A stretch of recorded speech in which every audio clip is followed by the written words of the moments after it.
College life means assignments, classes, and lot of confusions.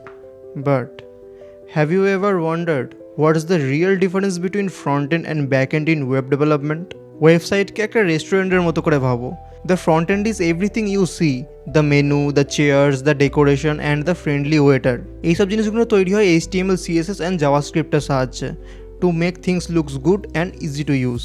The back end, that's the kitchen where the chefs works, recipes followed and all the real cookings happens. এই ব্যাকএন্ডের code লেখার জন্য অনেক language available আছে like Node.js, Python or PHP, plus databases like MongoDB or MySQL to store and serve your data.